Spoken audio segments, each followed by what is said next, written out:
Hey, what's up? Dusk here, and today I wanted to do a quick review with some gameplay of Castlecraft. In case you were thinking about getting this game, I'm going to explain and show what it's all about. First thing I'm going to say is it's an early access title, and these days you kind of got to scrutinize early access. There's so many games that have potential, but then they flop or get abandoned, and then you end up wasting your money. So you kind of want your early access title to be like at least like a fully functional game, like when you buy it, so you can at least get your money's worth. And then, you know, if you get lucky, then it expands into some kind of amazing game that like is, you know, your money's worth 10 times over. You know, you're searching for some treasure at that point. And I do feel like Castlecraft does kind of fit that. It is a fully fleshed out game now. There's a decent amount of content in it and some decent replayability. So like that's really good for starters. Two, I did run into some showstopper bugs. I reported those through the in-game bug report feature. They've already been fixed and patched. That's also a good sign. So yeah, good start. Now, when you hit the play button, you're going to start off, you'll only have access to this first island. This first island has all the resources you need. You know, it's the starter island, right? And as you unlock the other places, they have, you know, less resources and some additional challenges. But I'll talk about those later. For now, let's go ahead and pop into Valusia here. Oops, got to hit the play button. My bad. So when you first start out, you're going to be on wave 1. And for the first 15 waves, you have a time limit.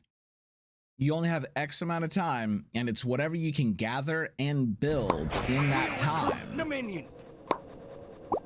is what you'll have for a castle. Now, the first wave is like 5 skeletons, and that's like it. And this little steward guy you control here, see, I'll pull out my little sword here. You start out with the sword. You can pretty much fight those 5 off all by yourself. Now, if you happen to not do that for some reason, maybe you're not paying attention, and they get to your king, this is the king here. If this guy dies, then you have lost to the wave. So your goal here is to protect this guy. He spawns on this square, and you just build around it, which is what I've been doing here. Now, the waves get bigger and more challenging, and eventually you get to wave 15. And you'll have a full-blown army at that point attack your base. But then from wave 15 on, wave 16, 17, and up, they're not timed. The wave will only come when you manually tell it to come. And now you might be thinking like, okay, well, so what's the point of that? Well, during the timed waves, you kind of have to slap together whatever you can, and your castle may not look super castle-y. It might look like a shoebox. And mine kind of looks like a shoebox right now, but not for different reasons, because it looks like a shoebox because I goofed up. I'll tell you about that in a little bit. But yeah, basically at that point, once you're at wave 16 plus, you can start to really flesh out your castle and turn it into a dream castle. You know, you can put all decorations in it. You can use this tool to send your workers out here. You know, now they're going to dig that out. And eventually, if I want, I can level all this ground out to nice, you know, beautiful, even ground all the way up to this line. This is your kingdom border. You can't build or do anything beyond that point, of course. But yeah, so you get to really like make it look cool. Now mine looks extra ugly because I had a decent looking castle. It kind of looked castle-y, honestly. But I wanted to level it, so I deleted the whole thing. And because I wanted to like build it from the ground up to have like, you know, really cool throne room and all this stuff, right? Well, I didn't realize that the stone here does deplete. Now, it refreshes after every wave, or even if you just reload your game, it'll refresh the stone. But the idea is that between waves, like if you are pounding the stone like really hard, you will eat it all up, right? So it's kind of meant to be like a pseudo finite resource, even though it is actually infinite. They might change how they do that. It's early access. Honestly, I think they could just make it infinite and that would be fine. I don't think they need to do it this way, but Either way, it's a minor inconvenience. But anyway, you do have to summon a wave or reload your save or something like that, but I didn't realize that. So I deleted my whole castle, and I had huge stockpiles of lumber, but I really didn't have that much stone. So I couldn't build back my castle. So I was like, oh no, I need to summon a wave. So I tried to build this shoebox wooden fort with a bunch of cannons on it. And I'm telling you, man, when you get to wave 16 isn't a joke. So let's show you what a wave looks like here. Let's go ahead and summon the wave. And then I'll see if I can get up to a vantage point here so that we can watch. I got a ladder back here. I got a ladder back here.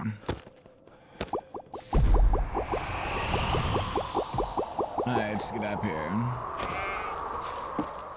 So we've summoned it via that altar, and it's gonna, wave is gonna come from that big black gate out there, which you probably gathered by looking at it. Here it comes, big evil army.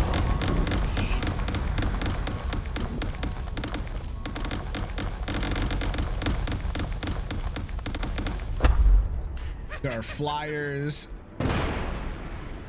bone banshees, a flying destruction unit. Oh god, does that mean they self-destruct? Look at them, there they are. So now you do have like ballista and stuff that specialize at shooting flying units. I don't have any of those, unfortunately. Yeah, you can kind of see the cannons. Oh no, I fell. Let's run out here so you can see the siege tower. The cannons, though, are just blasting stuff. You know, I do have mage magic. So let's summon a dragon here. Let's summon some meteors. As you can see, it damages the terrain. Like a lot, bro! And then let's summon Mjolnir.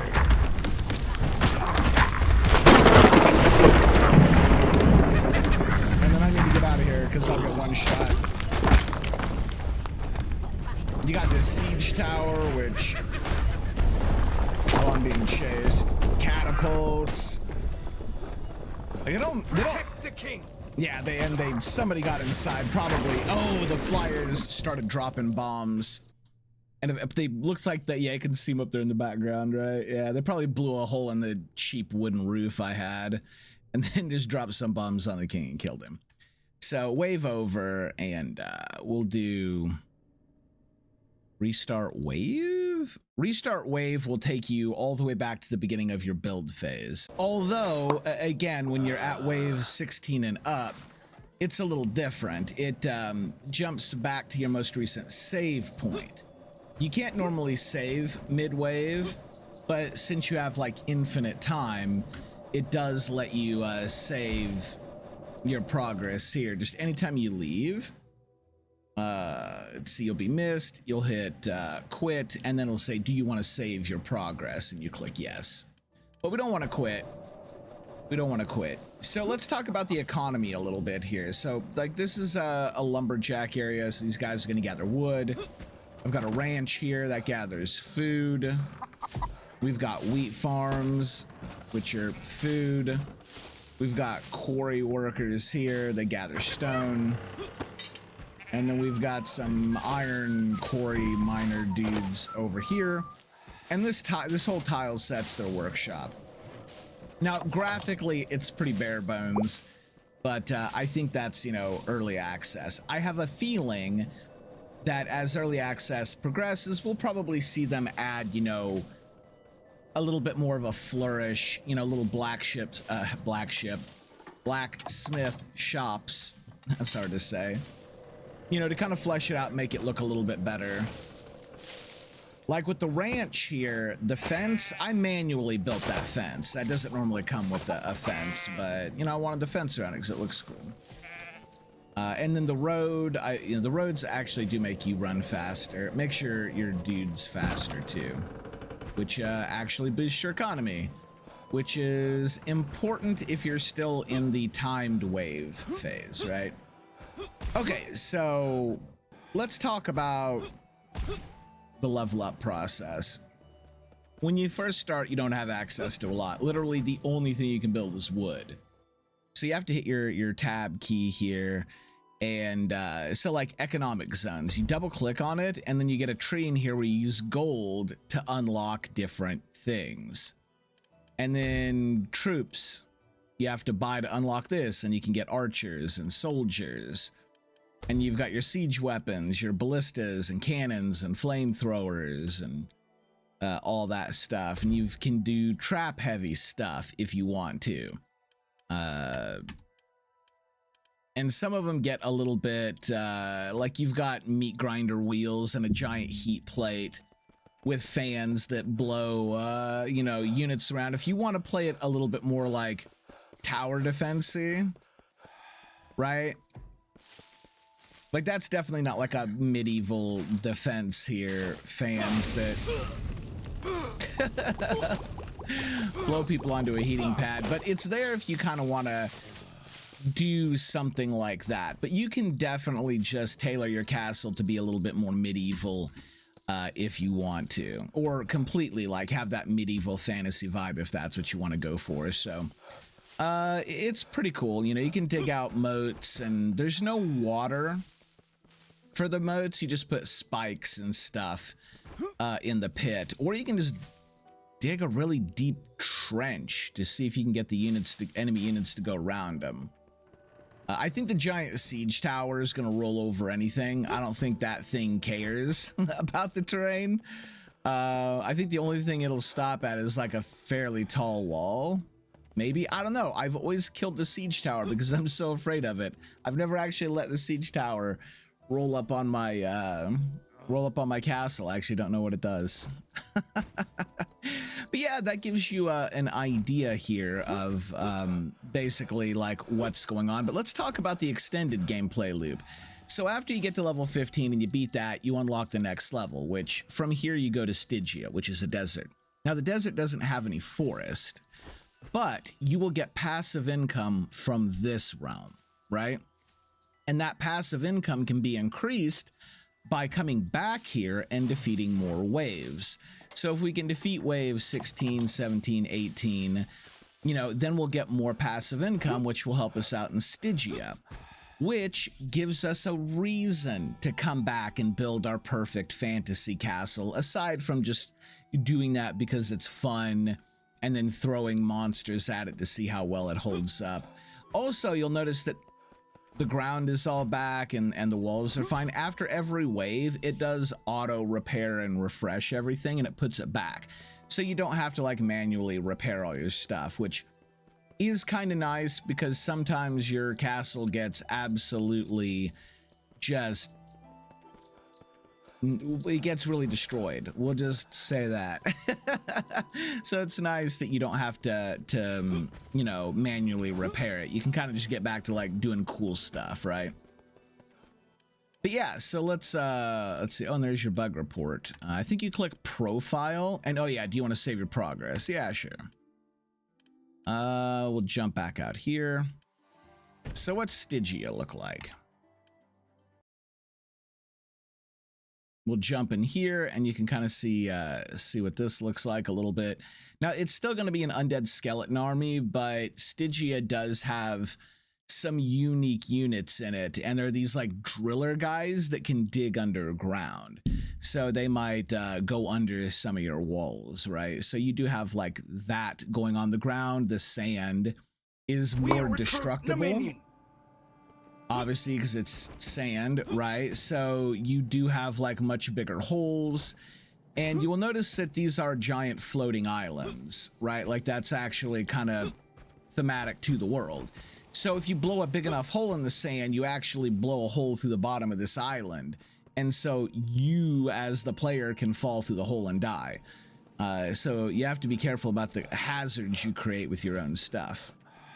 But let me go into build mode so I can fly around here. This is, I just beat wave 15, so I also unlocked the ice area, the Hyperborea. right? But this is my slap together castle. This is kind of what they end up looking like. Now, I was able to make it kind of look like a castle, even though I was on those timed waves. But you see the replayability, though, right? It's you get to wave 15, you unlock your next area, you come back, build your perfect fantasy castle, fight more waves, have some fun, and then increase your passive income so that you can then take on more challenging areas. And I assume as early access goes on, we'll see even more areas open up, and we might see more enemies and things like that. But you probably want to see what Hyperborea looks like, so let's take a quick peek here. Yeah, I've put enough hours into the game to unlock, you know, everything, and I've had a bit of fun to it. It's a pretty basic game, you know. It's nothing super fancy by any means, but it's a really fun castle builder, and it's really hard to find those. There are not very many games like this where you get to build a cool castle and then actually use it. So yeah, remember what I said about this one, like not being very connected? Or maybe I did say that, I don't know. But yeah, Hyperborea is really broken up. But here's the real kicker, right? There are trees here. We are recruiting a minion. But I'm gonna have to build a bridge to get there.